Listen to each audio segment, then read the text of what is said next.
Everyone, আজ আমি এসেছি চন্দননগরে, কারণ চন্দননগরের একটা বিখ্যাত খাবার ট্রাই করার জন্য। আর এখন হেঁটে চলে এলাম চন্দননগরের বিখ্যাত দোকান সূর্যকুমার মোদকে। এই দোকানেরই বিখ্যাত মিষ্টি হচ্ছে এই জল ভরা সন্দেশ।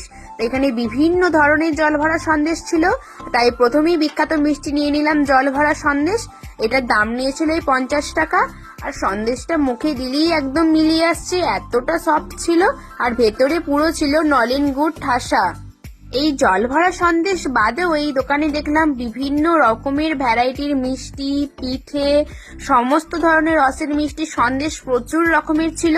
তাই তারপরে আমি একটা মিষ্টি ট্রাই করার জন্য নিলাম। এই মিষ্টিটার নাম হচ্ছে গোপাল ভোগ, আর দাম নিয়েছিল 25 টাকা। মিষ্টিটার ভেতরে ছিল পুরো ছানা, আর ওপরটা ছিল নলেন গুড়ের সন্দেশের লেয়ার, জাস্ট ফাটাফাটি খেতে। তারপর মুখটা এত মিষ্টি হয়ে গিয়েছিল, তার জন্য এখান থেকে নিলাম একটা ভেজ কাটলেট। এটার দাম নিয়েছিল 20 টাকা। খেতে আমার অতটাও ভালো লাগেনি, মোটামুটি ছিল। আর তারপরে নিয়েছিলাম এই ছানার পায়েস।